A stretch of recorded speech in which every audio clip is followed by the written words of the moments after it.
우리가 구원받고 예수님 믿고 사는데 그런 것을 우리가 이제 신앙생활 한다 이렇게 말하죠. 한번 가장 기본적이라고도 할 수 있는데 신앙생활은 무엇일까 하면 일단 하나님의 은혜로 믿음을 선물로 받아서 예수님 믿고 구원받는 건데, 이거는 우리가 뭐 급하다고 서둘러서 할 수도 없는 것이고, 또 우리가 보태가지고 더 크거나 혹은 또 내가 엄밀히 말하면 게을러서 또 부족해질 수도 없는 것입니다. 이건 하나님의 주권이고, 그래서 우리가 예수님 믿고 구원을 받아서 이제 우리에게 좀 해당되는 것, 나에게 적용되는 것이 뭐냐면 이 땅에서 하늘의 삶을 사는 것입니다.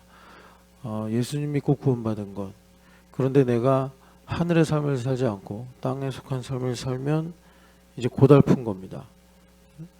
몇 번 우리가 들었지만 구원받은 사람이 땅에 마치 소속이 된 것처럼 땅의 일을 기뻐하고 땅의 일을 도모하고, 물론 우리가 하나님도 현실을 결코 그러니까 아무 가치 없다 이렇게 말씀하진 않으십니다.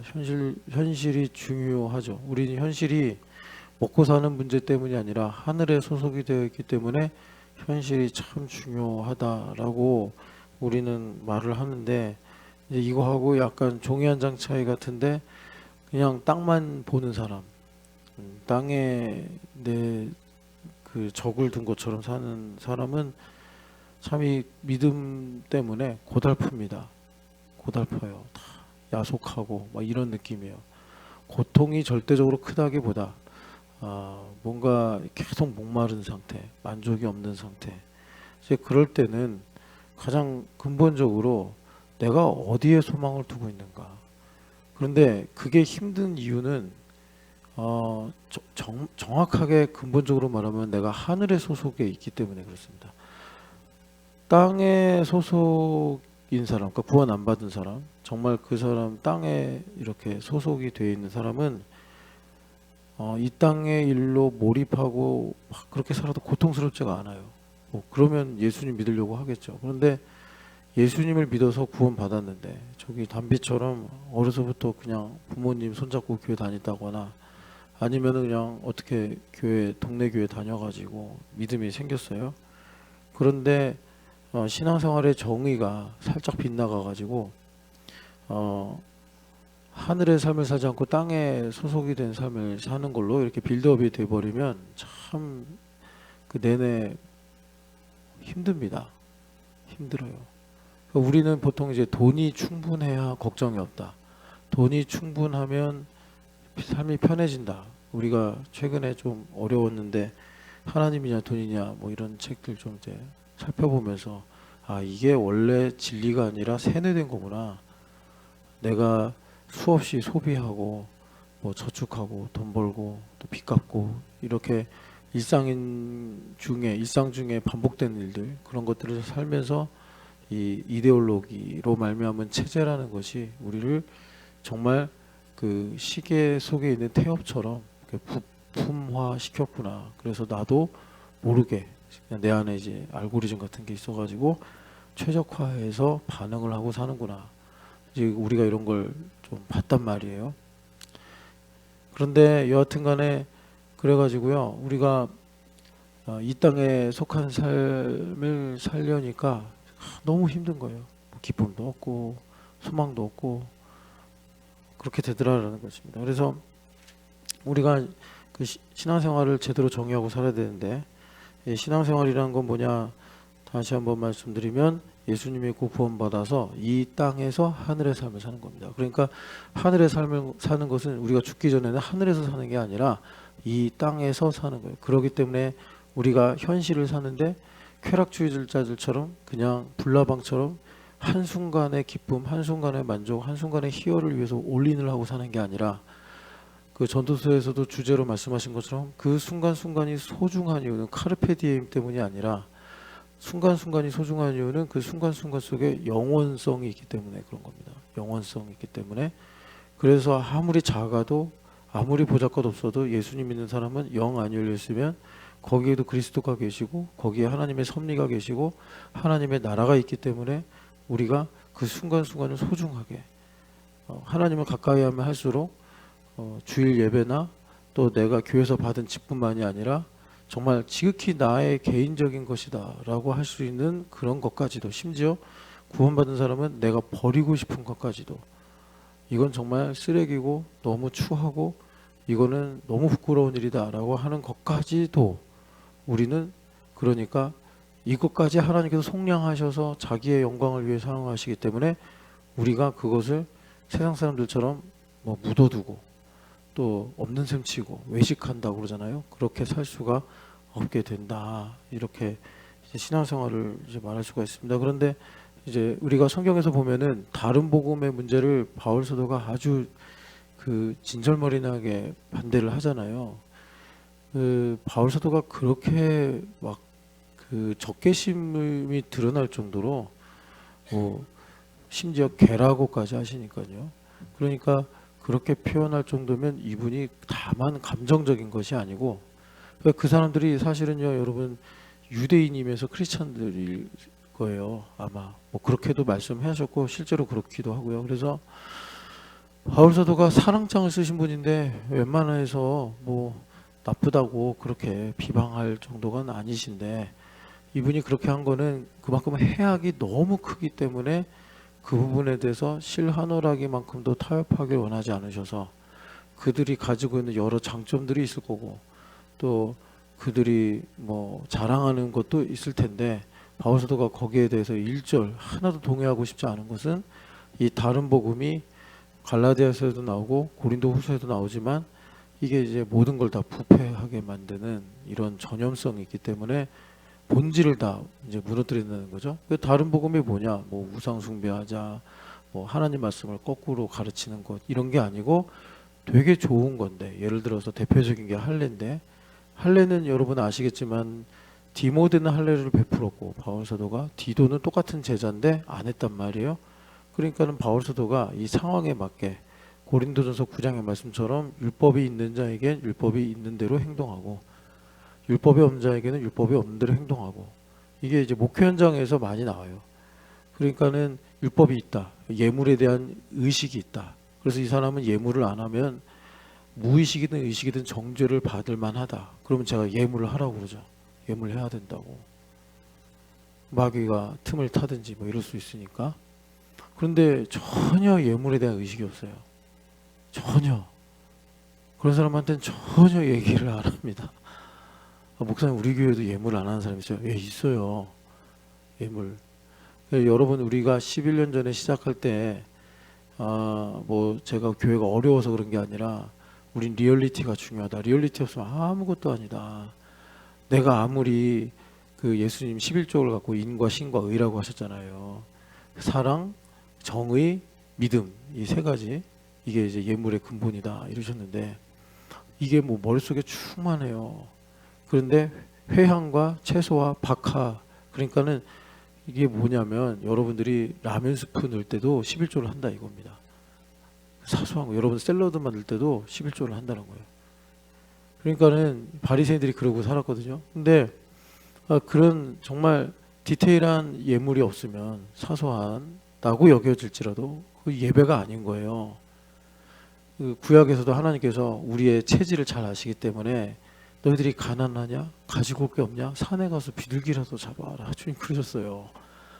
그러니까 우리 하나님께서 무슨 세금을 받으시려고 하는 게 아니라 우리가 그래요.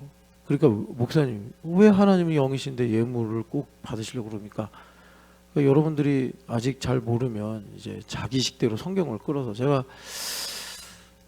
이제 성경 말씀 가지고 이렇게 가르치잖아요. 그러니까 그걸 좀 배워서 그런가 성경 말씀 가지고 나를 또 이렇게 이제 반대하더라고요. 그래서 제가 야, 이거 의사 선생님들이 그래서 힘든 거구나. 블로그 하나 몇 개 읽고 와가지고 뭐 막 전문 용어 써가면서 하는데, 아니 저기 대학병원에는 전문의들이 얼마나 열받겠어요. 근데 또 뭐라고 하면 약간 이제 병원도 서비스업처럼 돼가지고 문제가 생기니까. 예, 여하튼간에 그래가지고 이게 성경 말씀을 찾아가면서 여긴 이러지 않냐, 저긴 저러지 않냐. 그런데 하여튼간에 여러분, 그래서 그 예물을 반드시 해야 됩니다. 안 그러면은 우리가요, 이거는요, 아무리 고상한 사람도 똑같아요. 화장실 가기 전하고 화장실 갔다가 나온 뒤하고는 완전히 달라요, 사람은. 여러분들이 그런 좀 특정한 케이스가 싫다고 화장실 가기 전에 여유롭고 급한데요, 룰루랄라 먼저 쓰시죠. 그리고 반대로 화장실 갔다 온 다음에 어우 화장실 이건 더 이상하지 않아요? 화장실 가기 전에 정말 빨리 나오세요, 힘들어요. 그리고 다 일 본 다음에 여유 있게 이제 나오고 잊어버리고 사는 거죠. 이게 인간이라 어쩔 수 없어요. 그래서 우리가 리얼리티가 상당히 중요하다. 말로만, 세상 말로 주둥아리로만 나불나불 해봐야 아무 소용없다. 정말 이 오죽하면 예수님께서 내 살과 내 피를 먹고 마셔라. 진짜 예수님의 인육을 먹는 건 아니지만 그렇게 리얼리티가 중요하다고 주님께서 하셨겠어요. 그러니까 잠깐 예물 얘기가 나와서 한 건데, 그래요. 그래서 여러분, 다른 복음의 문제, 이게 뭐냐면 참 옳은 말이고 참 귀한 말인데, 그런데 인간 중심적인 거예요. 그게 다른 복음이에요. 인간 중심적인 거. 그러니까 제가 이 담비를 이제, 얘가 자라난 아이니까, 얘가 지금 믿음이 훌륭해도 내년에는 믿음이 작아진다면 자동적으로, 왜? 얘는 계속 책을 읽고 얘는 계속 세상을 알게 되고 이제 커지잖아요. 그러니까는 얘가 타락을 해서가 아니라 지금 자라나는 아이이기 때문에 그런 거죠. 그러니까 얘가 또 믿음이 자라야 돼, 또 자라야 돼, 또 자라야 돼, 계속 자라야 돼요. 그래서 얘가 이제 인격적으로 예수님을 만나서 내 아빠의 하나님, 엄마의 하나님이 아니라 나의 하나님, 이렇게 신앙 고백할 때까지 계속 자라도록 우리가 도와줘야 돼요. 그럴 때 율법을 쓰는 거예요. 몽학 선생이라고 하는 율법을 쓰는 거예요. 그래서 담비가 그렇게 율법적으로 크는 거죠. 혼나기도 하고 당근과 채찍으로 또 훈련도 하고 이러는 겁니다. 그런데 얘가 이제 독립적으로 예수님을 만나는 이런 이제 수준에 이르면 관계와 대화로 신앙을 가르쳐야죠. 하지만 이게 이제 순서가 바뀌어 버리면 오류가 크게 납니다.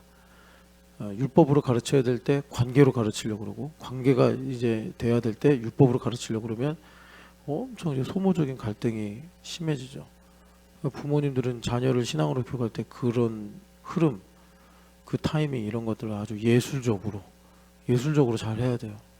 부모님들은 어떻게 보면은 계속해서 경비병처럼 경계 근무 서듯이 이제 그렇게 아이들을 키워야 되는 부분도 있어요. 그래서 항상 기도해야 돼요. 기도해야 되고, 안 그러면 얘가 그 숙제를 혼자 해야 되는데, 인생이 가능하면 나에게 허용될 때는 남의 도움을 받는 게 제일 좋습니다. 굳이 부모님 계신데 고아처럼 살 필요 없다 이거죠. 그런데 이 다른 복음 중에 그 하나가 뭐냐면 이런 거예요. 방금 전에 신앙생활이 뭐냐, 예수님 믿고 구원받아 이 땅에서 하늘의 삶을 사는 거예요. 그래야지 이 땅의 삶을 잘 산단 말이에요. 잘 산다고. 여러분들이 이걸 실험해보고 이걸 알려고 하지 마세요. 성경에 이미 자명하게 나와 있는 거고, 이미 예수님을 몰라도 그 뭔가 완벽을 추구한 예술인들 있잖아요. 그림을 그리든 음악을 만들든 소설을 쓰든, 그런 모든 사람들이 일단 지평선은 못 넘어갔어도 지평선까지는 가봤단 말이에요. 그러니까 우리가 굳이 한 번밖에 없는 나의 소중한 시간을 그걸 뭐 이게 짠가 매운가, 맵다 그러면 매운 줄 알면 되잖아요. 굳이 그걸 입에 다 털어넣어서 뭐 맵니 죽겠네니 입에서 불이 나니 그럴 필요 없잖아요. 차라리 그렇게 하고서 다시 기회가 있으면 모르겠는데, 우리 인생 그렇지 않아요. 그냥 늙어버리면 끝이다 말이에요. 아무리 그때 무슨 뭐 꿈이 있고 대단해도 이제 우리는, 여러분, 이 육체를 성경에서 인스트루먼트라고 하잖아요. 인스트루먼트로, 이건 도구예요. 아주 하나님 잘 만드신 도구예요. 이거 하나 한번 만들어 보려고 지금 전 세계가 무슨 뭐 피지컬 AI니 로보티즘이니 해가지고 난리가 났지만 못 따라와요 이거. 못 따라온다고. 근데 이것도 도구예요. 도구. 로마서 6장에 보면 도구. 이 도구를 그 죄의 도구로 쓰지 말고 의의 도구로 써라. 육체는. 그래서 어떻게 해야 된다고요? 이게 일종의 프로그래밍처럼, 그러니까 습관 같은 게 생긴단 말이에요. 그래서 습관이 이 도구를 제일 잘 사용하는 방법이에요. 좋은 거는 그래서 습관으로 만드는 게 좋은데, 그래서 이게 보면 그 모태 신앙들 보면 주일날 이렇게 예배 나오고 11조 생활하고 하는 게 이제 몸에 익으니까 그렇게 되는 거죠.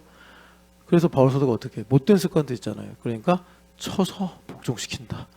예, 쳐서 복종시킨다. 어제 되게 신기한 거 경험을 했어요. 제가 수요일날 새벽에 이제 못 나왔잖아요. 밤에 너무, 요즘에 6월까지는요 여기 그 제가 주캐 마우리츠 때문에 날씨 놓고 기도 많이 하거든요. 이제 기상 예보에 아주 민감해요.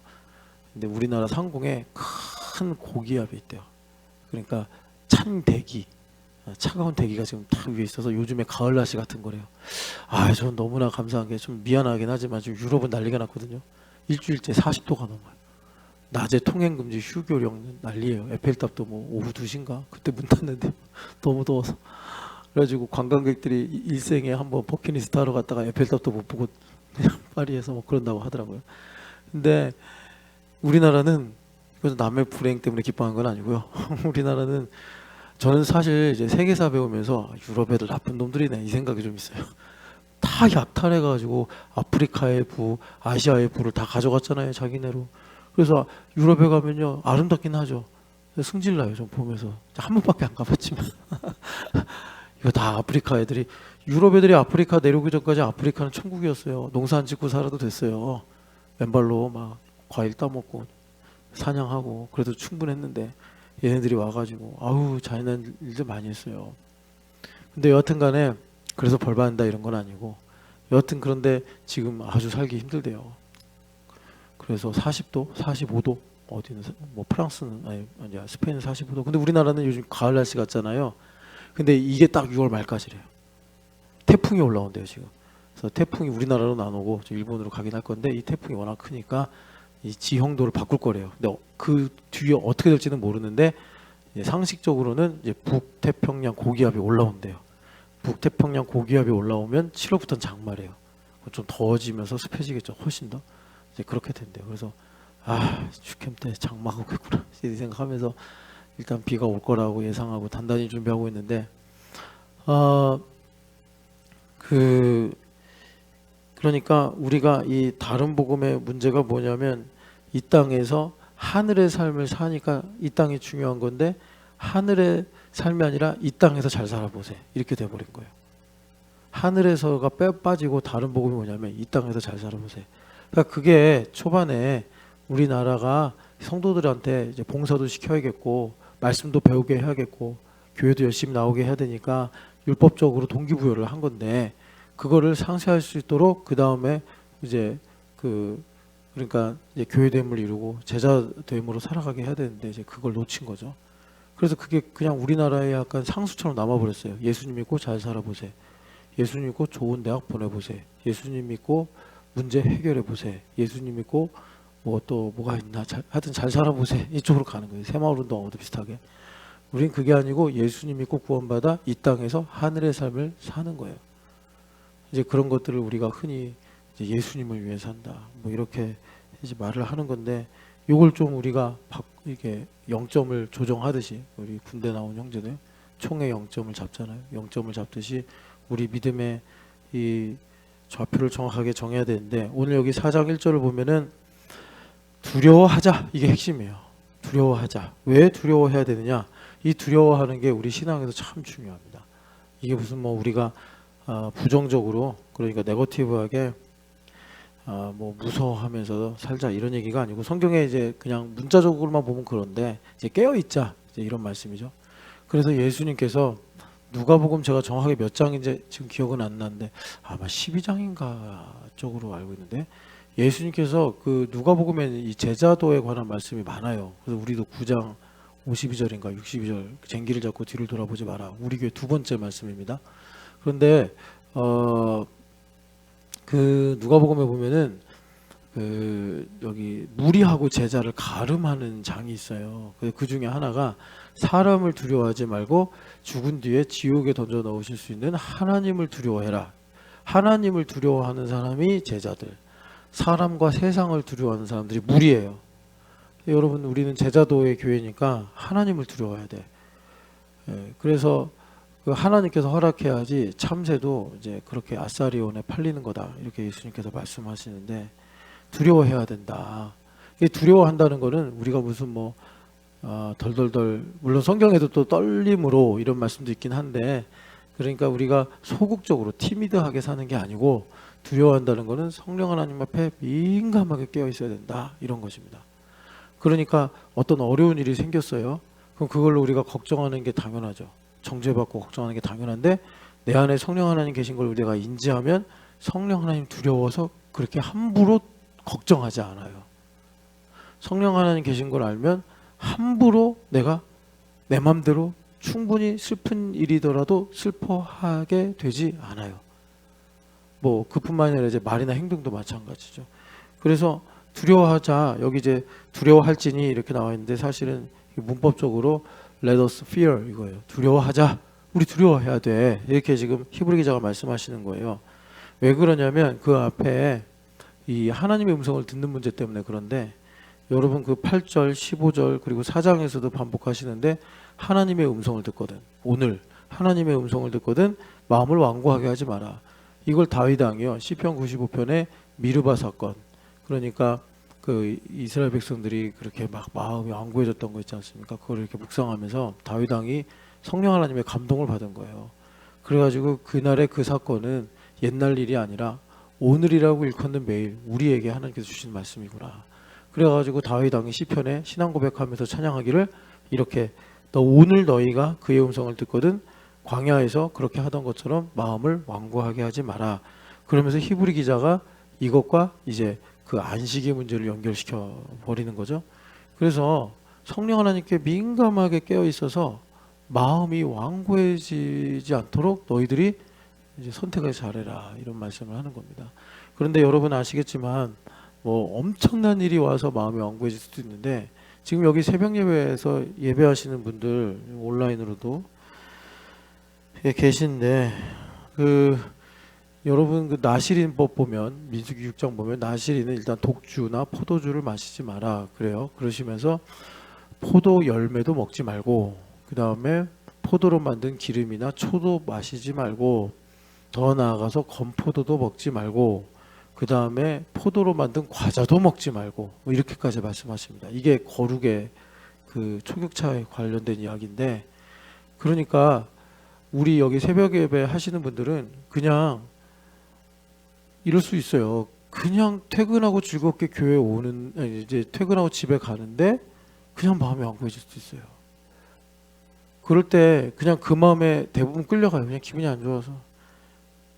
교회 사람들이 지나가다가 이제 얼굴 보고 무슨 일 있어? 그러면 아니 괜찮아 하고 그냥 너 집에 갔는데 걔도 꿀꿀해.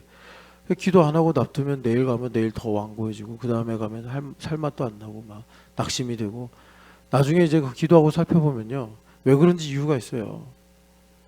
그 정도로 민감하다. 새벽 예배 오시는 분들은 우리 교회에서, 제가 그냥 막무가내로 말씀드린 게 아니라 여러 가지 이제 우리 교회의 어떤 이 환경, 어떤 영성, 더불어 이제 하나님께서 우리 교회 신촌연합교회 새벽 예배를 어떻게 생각하시는가, 이런 모든 것들을 두고서, 그러니까 말하자면 여러분들이 얼마나 존귀한 사람인지 제가 그렇게 표현하는 겁니다. 존귀한 사람이라서 그냥 아무 이유도 없이 마음이 완고해질 수 있다. 꼭 무슨 욕을 먹고 내가 무슨 사고를 당해서 마음이 완고해지는 게 아니라, 우리는 그만큼 그냥 여러분 건포도 먹는다고 취하지 않잖아요. 포도로 무슨 과자를 어떻게 만드는지 모르겠는데 마이구미 같은 그런 이제 젤리가 있다고 합시다. 우리가 나시린이에요. 그것도 먹으면 안 돼요. 그것 먹으면 그 다음에 술 한 번 땡기는데, 이렇게 돼가지고 나시린의 서약을 깬단 말이에요. 성령 하나님과 이제 벽 쌓고 사는 그런 문제들이 생기더라라는 것입니다. 그래서 우리가 성령 하나님 앞에 깨어 있자, 이게 우리가 두려워하자라는 말씀인데, 여기 왜 두려워하자고 그러냐면 3장에 있는 말씀처럼 여기 이제 해석이 조금 어렵게 돼 있어요. 그래서 요거 좀 우리가 간단해요. 해석은 뭐냐면 여기 그의 안식에 들어갈 약속이 남아 있을지라도 이렇게 했는데, 이거를 NASB 성경을 보면은 여러분 그 관계대명사인가요? while 있죠? while 뭐뭐 하는 동안에라고 하는 그걸로 이제 그 접속사라고 할 때나 관계대명사를 삼아가지고 우리가 그의 안식에 들어갈 약속이 남아 있을 동안에 너희들은 두려워하자, 우리들은 두려워하자, 뭐 이렇게 이제 말씀을 한 거고, 그 킹제임스 버전은 레스트로 번역을 했어요. 레스트 하면은 뭐뭐 하지 않도록 이건데, 여기에 있는 원래 그 헬라어가 참 영어나 한국어에 없는 헬라어예요. 제가 언어 차이가 있다 보니까 그런 거예요. 그래서 뉘앙스가 뭐냐면, 우리가 안식에 들어갈 약속이 남아 있는데 우리 구원의 실존이 그렇다는 것입니다. 혹시라도 행여나 너희들 중에 안식에 들어가지 못하지 않도록, 그러니까는 뭐 누구는 못 들어간다, 누구는 들어간다 이렇게 단언하는 내용이 아닙니다. 그러니까 여러분, 우리가 구원받은 거 뭐죠? 하나님의 주권과 우리 자유의지예요. 그러니까 이런 겁니다. 이게 하나로 연결되는 게 뭐냐면, 내가 구원받았으면 믿으면 우리 양심과 이성이 살아있으면 그에 응당한 나의 반응이 있어야 되잖아요. 그죠?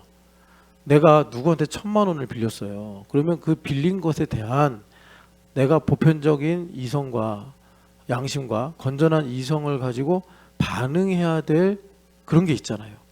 예. 그래서 그러니까 이제 그 1만 달란트 얘기도 그런 거 아닙니까? 이제 임금이 1만 달란트를 탕감해 줬으면 너가 제대로 된 양심과 이성이라면 100데나리온은 너가 받은 은혜 때문에 용서해주고 탕감해 줄 법한데, 이제 그렇게 보는 거죠. 그 비유에서. 우리가 그렇단 말이에요. 그런데 내가 이제 그러지 못하면 1만 달란트를 탕감 안 받았든가, 그러면 이제 내가 그 정도 여지를 남겨놓는 거니까 마귀가 와서 신나게 정죄하고 사는 거예요. 그래서 여러분, 그런 이제 우리의 구원의 문제가 있습니다. 그래서 우리가 항상 성령 하나님에 의해서 자유하게 되어서, 여러분 중요한 거예요. 힘이 없어서 내가 뭐 부족해서가 아니라 내가 두려워서 반응을 못하는 거예요. 두려워서. 그래서 성령 하나님 우리 안에 오셔서 담대함과 확신을 주셔가지고 자유를 가지고 반응하게 하는 겁니다. 우리는 보통 그래요. 용서해야지. 하나님 아버지께서 우리 영원한 죄를 용서해 주셨는데 너도 용서하고 사랑하고 이해해야지. 근데 막 승질을 내요. 그건 그거고 이건 이거다. 막 이러면서 뭐 감사해야지. 그러면 뭐 못한다고 그래요. 근데 그런 것들을 이제 성찰하고 쭉 들어가면은 히브리서 2장 말씀이 정말 진리예요. 죽음에 대해서 두려워가지고 내가 그렇게 하는 거예요. 못한다고 두려워하는 거예요. 아주 깊은 곳으로 들어가면. 그래서 이제 우리가 그런 약간 애매한 느낌이 있기 때문에 그거 갖고 이제 기독교 역사 2000년 동안 계속 행위냐 은혜냐 핑퐁 하듯이 그렇게 논쟁을 해온 거예요. 그거를 해결할 수 있는 확실한 현실적인 방법은 공동체, 교회입니다. 내가 교회에 붙어 있어 살잖아요. 그럼 여러분들이 가끔 은혜 쪽으로 기울어져서 마음이 넉넉할 때도 있고 약간 행위 쪽으로 기울어져서 노심초사할 수도 있어요. 그런 내용을 가지고 교회에만 붙어 있으면 아무 문제 없습니다. 여러분, 내 손에 상처가 나서 피가 날 수도 있고 또 손이 뭐 이렇게 운동을 잘해서 건강할 수도 있잖아요. 근데 중요한 거는 얘가 얼마나 튼튼하냐, 건강하냐, 뭐 심지어 부러질 수도 있는 거죠. 미국에서 보니까 수영하다 상어한테 팔을 뜯겼대요. 근데 이 팔을 금방 붙였더니 또 접합 수술이 성공해서 살았다고 하더라고요. 팔 움직이고. 그게 의학적으로 가능한 건가 봐요. 그런데 여하튼 간에 몸에만 붙어 있으면 된다고. 그러니까 이거를 몸하고 상관없이 행위야? 어쩔 땐 행위가 답이고, 은혜야? 어쩔 땐 또 은혜가 답이고, 그런 거예요. 그러니까 몸에 붙어 있는 게 중요하다. 우리 교회가 상당히 그 중요한 길목에 서 있는 건데, 그래서 두려워하자 이 말은 뭐냐면, 우리가 그 분명히 구원받은 것은 사실이나 이제 여기서 신앙생활을 하면서 하늘의 삶을 살아야 하는 상황과 조건 가운데 있다 보니까 우리가 그러니까 그 이제 이런 내용이 생기는 거예요. 행여나 혹시라도 저나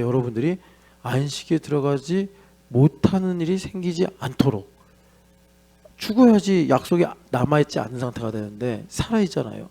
그러니까는 약속이 남아있는 거란 말이에요. 이 약속이 남아있다는 게 뭐냐면 구원받은 것부터 시작을 해가지고 하늘의 상속자가 되는 거예요.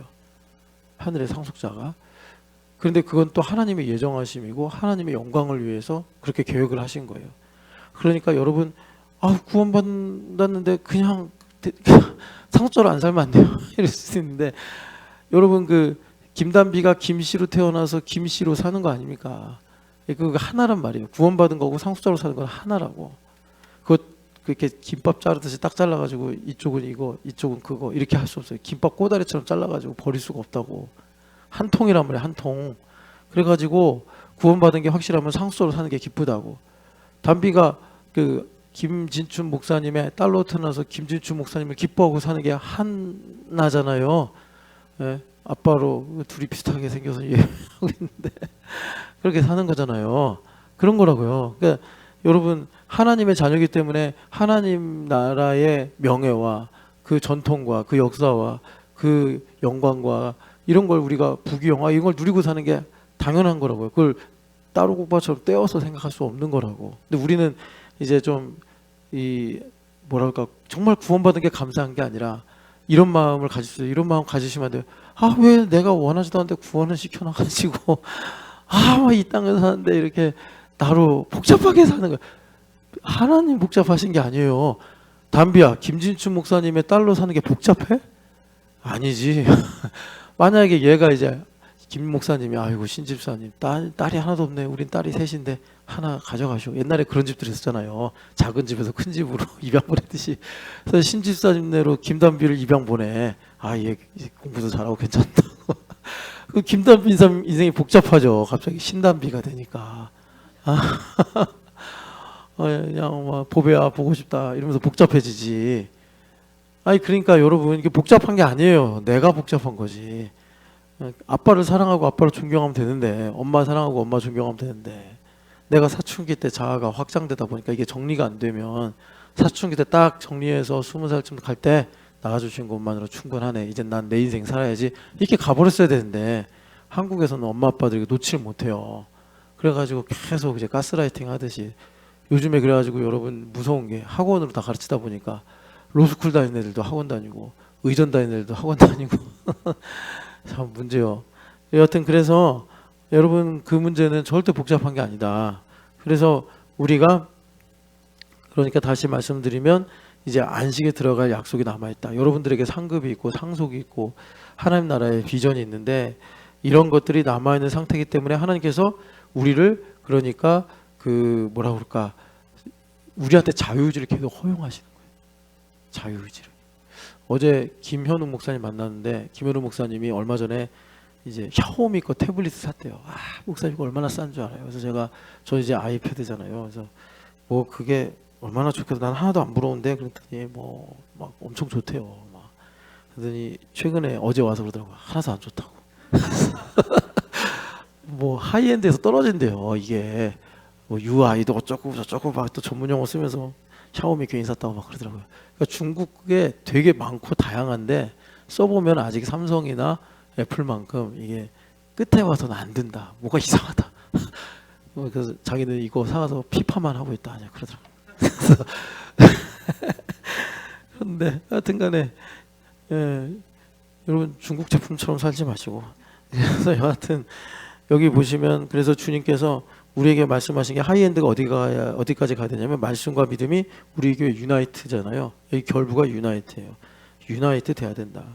말씀과 믿음이 유나이트 돼야 된다. 이 두려워하는 말씀을 좀 많이 보면 좋겠는데 히브리서 12장을 보시면 여러분 되게 강조합니다. 두려워하라는 거. 그러니까 성령 하나님께 깨어 있는 거예요. 12장 28절 읽어보겠습니다. 그러므로 우리가 흔들리지 않는 나라를 받았은즉 은혜를 받자 이로 말미암아 경건함과 두려움으로 하나님을 기쁘시게 섬길지니. 아멘. 여기 경건함과 두려움이 여러분 그 레버런스 앤드 피어인데 영어로 보면 그냥 둘 다 두려움이에요. 그러니까 성령 하나님 앞에 탁 깨어서 성령 하나님께 민감하게 반응하는 거예요. 왜 그러냐면 여기 보니까 그러므로 우리가 흔들리지 않는 나라를 우리가 이제 여기 보면 은혜를 받았은즉 이런데 그게 아니라 취하는 거예요. 테이크. 그래서 여러분 밥은 have 이러지만 뭐죠? 약은 take 한다 그러잖아요. 그러니까 그 뉘앙스예요. 하나님 나라를 우리 take 해야 돼. 그러니까 예수님도 침노하라고 하셨잖아요. 여러분 가만히 있으면 안 됩니다. 오늘도 전진 앞으로 하셔야 돼요. 말씀과 믿음을 결부시켜야 돼. 그 작업을 안 하기 때문에 여러분들이 역으로 여러분들이 뺏기는 거예요. 지금 우리 그런 상황이라고. 그러니까 뺏기는 게 되게 뭐라 그럴까, 이게 알고 보면 되게 코미디 같은 건데 휴전 상태거든요. 그러니까 뺏을 수 없어. 뺏을 수 없으니까 어떻게 해요? 교란을 시키는 거예요. 교란. 속이는 거예요. 내가 잘못된 전제나 어떤 기준을 가지고 있으니까 원수마귀가 빼앗아 갈 수 없어요. 그게 계시록 20장 21장에 있는 천년왕국 이야기예요.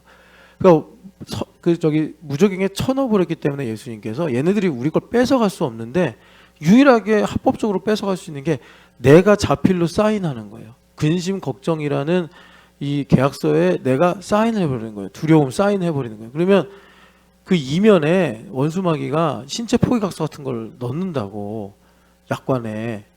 그래가지고 우리가 당장 뭐 달콤한 위로나 달콤한 어떤 거를 이제 누리는데 그 이면에는 이제 하나님께서 내게 주신 시간과 능력과 여러 가지 영적 자산들이 강탈당하는 데 있단 말이에요. 그래가지고 여러분 우리는 오늘 취하지 않으면 취함을 당해요. 취해야 돼. 우리 부모님들은 항상 우리 자녀를 취해야 돼. 하나님 나라를 취해야 된단 말이에요. 여러분들 일상 뭐 물질도 마찬가지로 취해야 돼요. 여러분 우리가 이제 2장까지만 했는데 하도 어렵다고 그래서 이제 안 하려고 그러는데 근데 이제 사실 제가 가만히 생각해 보니까 우리가 가을에는 제사도 10일 하잖아요. 이번 상반기 때 이 교회대 아니야. 사경회를 한번 했어야 됐나 이 생각도 드는데 상반기 지나갔으니까. 근데 제가 이제 예배 시간에 안 하려고 한다 이 말이에요. 근데 거기 가면 한 이제 전쯤에 누가복음 16장 청지기 비유가 나와요. 그게 진짜 중요한 맥락을 차지하는데 이제 거기 보면은 그런 내용이에요. 우리가 지혜를 가지고 취해야 된다. 그런 주님의 말씀이 있어요. 그래서 우리는 흔들리지 않는 나라를 우리는 이미 약속으로 취한 사람들이에요. 그러니까 여기 취한 우리들은, 그러니까 여기 우리라는 것에 후라는 관계되면서 붙어 있구나. 그래서 우리가 어떤 정체성을 가지고 있냐? 흔들리지 않는 나라를 우리는 매일마다 전진하면서 취하는 사람들이에요. 그래서 마귀를 묶어 놓은 거예요. 주님께서 무적행에다가. 그래서 어떻게 하자?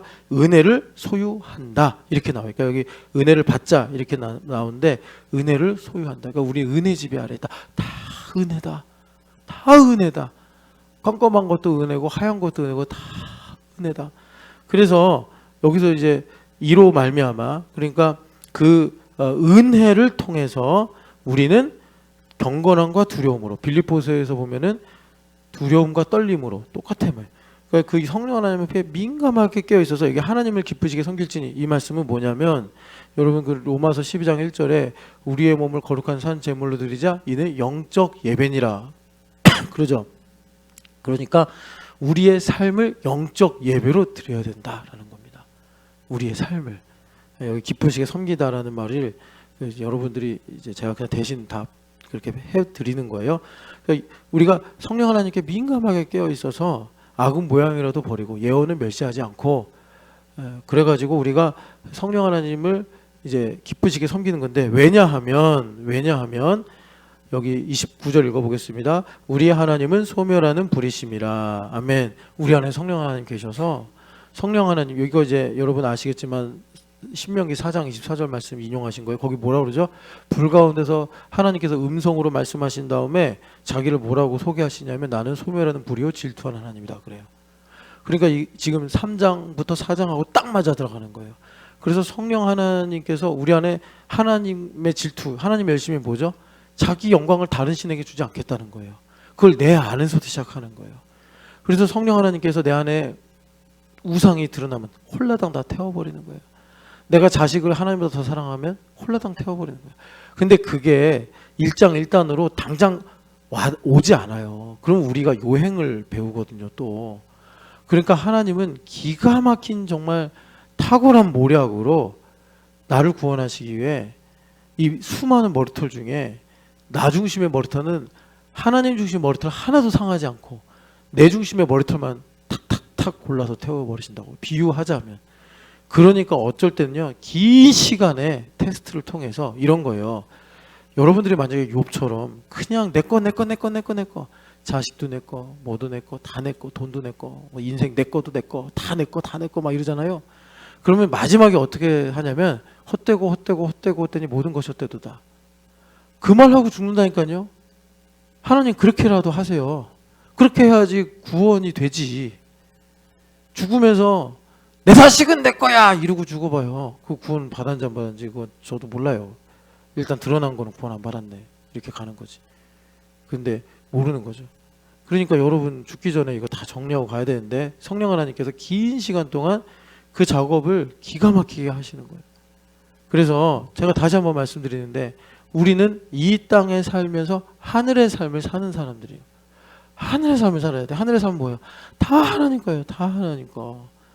다 하나님 건데 그러면 이제 여러분들이 내 인생에 뭐는 하나님 거고 뭐는 내 거고 어떻게 구분합니까? 근데 그거는 저도 어느 수준까지만 설명해 드릴 수 있고 그 넘어서는 제가 왜 설명을 못 하냐면 여러분도 아시겠지만 정죄는요 목사도 힘들어요. 정죄하다 목사가 죽어요. 그래서 저도 저 개인의 건강을 위해서 웬만하면 어느 선 이상은 말 안 하려고 그러고 두 번째는 사실 이게 더 중요한데 그분도 감당 못해요. 준비가 안 됐으면. 그래서 제가 이렇게 보고서 하나님께서 다 깔아놨구나. 하나님 일하시고 계시구나. 그러면 그때 가서 얘기하지 전혀 모르는데 그 얘기 했다가 아이고 못해요. 저도 못해요. 하나님 하셔야 되는 거기 때문에 여하튼 그래서 여러분 하나님은요 저는 속이실 수 있어요. 사람들은 눈속임할 수 있어요. 근데 하나님은 못 속여요. 하나님은 진짜 머리털 하나까지도 다 태워버리세요. 우리를 흠없고 주름 없이 구원하신다는 하나님 아닙니까? 근데 우리가 뒤에다 감춰놓는다고 하나님 모르겠어요. 다 알지. 그래서 하나님은 소멸하는 불이시라. 이 소멸하는 불이시라는 말씀이 아까 전에 3장에 그 이제 4장의 음성입니다. 3장의 음성. 그러니까 음성은 영적인 현상이에요. 그래서 하나님의 음성을 들으면 어떤 일이 생긴다고요? 하나님이 열심히 임하는 거예요. 하나님이 열심히 임해서 제일 먼저 뭘 하느냐? 여러분 그 4장 12, 13절 보시면 우리가 너무나 잘 아는 하나님 말씀은 살아있고 활력이 있어. 옛날에 운동력이 있어 그랬죠.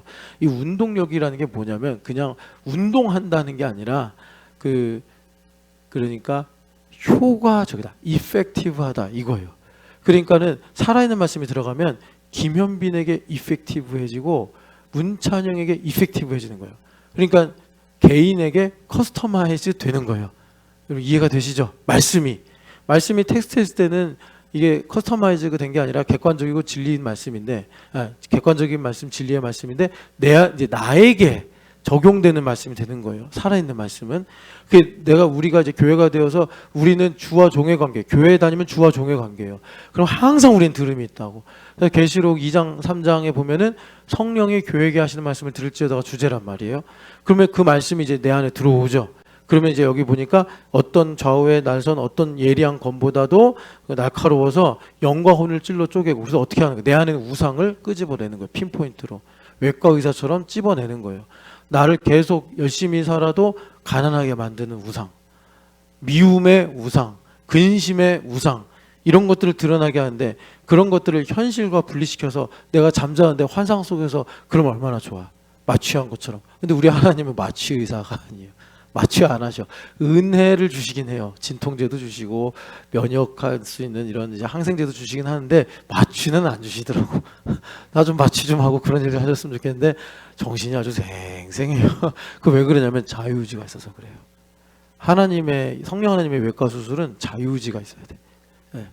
그러니까 이런 거예요. 제가 예전에 어떤 영화를 봤는데 옛날 의사들은요, 누가 자기를 못 고치잖아요. 그러니까 거울을 이렇게 두고서 자기가 수술을 하대.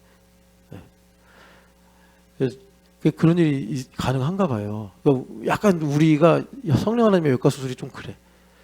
나를 재워놓고 남이 해주는 게 아니라 내가 이제 성령 하나님으로 충만해져서 내가 거울 보고 여기다가 수건 물고 하면서 총알 박힌 거 빼내고 염증 난 거 고름 짜내고 내가 내 거 하는 거예요. 그러니까 여기 보면은 그래서 주님께서 그렇게 우리 안에 있는 우상들을 다 이제 드러나게 하시고 그거를 이제 소멸하는 불로서 제거하실 때 안식에 들어가는 거예요. 안식은 참 신비로운 거예요. 그 우상이 남아있으면 안식이 못 들어가. 뭐 때문에라도 못 들어가. 다 왔다가도 이상하게 뒤돌아서고 막 그 전까지는 앞장서서 가자 막 이래놓고서 갑자기 앞에 가서 아 까먹었는데 집에 중요한 일이 있었어요 목사님. 우리 희한하게 돌아가고. 야 그게 하나님의 기가 막힌 섭리예요. 그렇게 뭐 나는 신천지교회입니다. 뭐 목사님께 충성을 다하겠습니다. 그렇게 했는데 안식에 들어갈 상황. 그러니까 안식이 뭐냐? 그러니까 내 일이 아니라 하나님의 일을 하는 거 아닙니까? 그 딱 임계점에 이르면 갑자기 뭐가 서운했다라느니 뭐 제가 그동안 들었던 얘기 다 할게요. 서운했다라느니 내가 거짓말쟁이라느니 사기꾼 사기꾼까지는 아닌데 하여튼 별의별 말을 다 해요. 그 여러분 뭐 그건 양반이죠. 모세는 죽을 뻔했잖아요. 안식에 들어가자고 했다가 아니 모세 선생님이 보통 분이에요. 광야도 지나오고 홍해도 건너고 그날도 메추라기 저게 만나 먹고 목마르면 반석에 가서 샘물 떠서 마시던 사람들이 안식에 들어가자고 그랬더니 못 들어간대잖아요. 그게 인간이라니까요. 그래서 우리 주님께서 이걸 이제 우리에게 약속을 이루시기 위해서 말씀이 들어와요. 여러분 꼭 믿으셔야 돼요. 저는요 여러분 다시 한번 말씀드리지만 우리 신천지교회는 기독교 현실주의 교회. 그래서 이 땅에서 하나님 나라의 삶을 사는 게 제일 행복하다니까요. 여러분들이 하이닉스 주식을 가진 것보다 훨씬 행복하다니까요. 이제 하도 인기가 좋으니까 300% 올랐대. 300%. 야 이거 얼마야 그래. 여하튼간에 그래서 여기 보면은 그 주님께서 13절은 12절을 이렇게 이제 돕는 말씀입니다. 부연 설명. 12절은 뭐냐면 여기서 중요한 게 여기 결산을 받으실 이걸 좀 저는요 아 이거 번역을 왜 이렇게 했을까 너무 해석을 깊이 했어요. 그러니까 해석자의 의도가 많이 반영이 됐다. 정확하게 말하면 이제 제가 뭐 여기 헬라어 문법 시간이 아니니까 하나님을 향하여 말씀이 그러하다 우리에게 이렇게 해석하시면 돼요.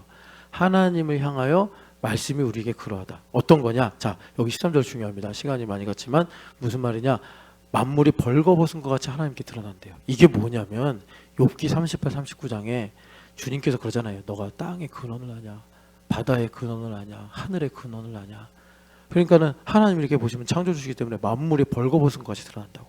삼성의 비밀, 묘성의 비밀, 바다에 왜 물이 마르지 않는지의 비밀, 땅은 어떻게 기둥 위에 서 있는지의 비밀, 또 이제 마이크로로 들어가면 왜 그 염소의 새끼는 이제 젖을 뗀 다음에 혼자 야생으로 나가는가? 그것도 신기하지 않아요? 여러분 거기 나오잖아요. 거기 보면은 그런 모든 마이크로 매크로의 비밀을 하나님은 다 알고 계시는데 그 하나님께서 역시 나를 향하신 하나님의 예정하신과 뜻을 성령 하나님께서 내 안에 오셔서 깊은 것을 통달하게 하신 거예요. 통달하셔서 깨닫게 하시는 게 작업이 뭐냐면 여러분 이렇게 주님께서 나에게 하나님의 음성을 듣게 하시고 그 음성이 내 안에 이펙티브하게 돼서 그래서 영과 혼과 관절 골수를 찔러 쪼개는 일을 하셔가지고 내 안에는 모든 우상들 내 거라고 주장할 만한 모든 그러니까 바이러스 같은 죄에 오염된 것들을 다 깨끗하게 하시고 그런데 완벽하게 되는 거는 머리부터 발까지 완벽하게 되는 거는 우리가 죽어야 되는 거고 이 땅에서는 상속자로 살아갈 수 있을 만큼 내가 캐파를 가지기 위해서 예.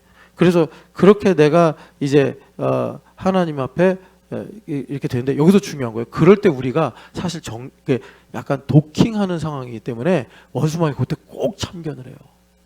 꼭 참견해서 잔소리하고 거짓말하고 나를 요동시키고 그래요. 내 어둠이 드러날 때 얼마나 좋은 기회겠어요. 허윤실 집사님의 어둠이 이게 드러나는데 그때 원수마귀가 허윤실 집사님한테 막 소음 막 하게 만들고 갑자기 막 딴 데 신경 쓰게 얼마나 좋아요. 그러면 이제 실족하는 게 그런 거잖아요. 걷다가 삐끗하는 거잖아요. 그렇게 만든다니까요. 그래서 14절이 중요한 거예요. 14절부터 16절까지 어떻게 대제사장이신 예수님을 굳게 붙잡아라 이거예요. 주님께서 우리에게 음성을 주시고 그러면 여러분 우리가 삶이라는 게 있잖아요. 그러니까 이렇게 우리 안에 감추어진 어둠이 드러나는 거는 그냥 어둠만 드러나는 게 아니라 우리에게 뭔가 이런 거예요. 우리 지금 문찬희 집사님이 이직하려고 열심히 준비하고 있는데 뭔가 이직이 안 되는 거예요. 그럼 어떡하겠어요? 스트레스 받겠죠. 화나겠죠. 두렵겠죠. 아빠니까 세 아들을 3명의 저기 애들이 있는데 열심히 조급해지겠죠. 그게 도킹하는 순간이에요. 의심하면 안 된다고. 주님께서 이제 문찬현 집사님을 안식에 딱 집어넣으려고 그런 순간들을 주신다고. 뭐 부부싸움이 생기든지 뭐 속상한 일이 생기든지. 그래서 문찬 집사님의 딱 안정적으로 딱 있었는데 갑자기 그 여러분 하늘과 땅이 진동되는 거예요. 우리 그때 봤잖아요. 이사야서 예레미야서에서 진동되는 거.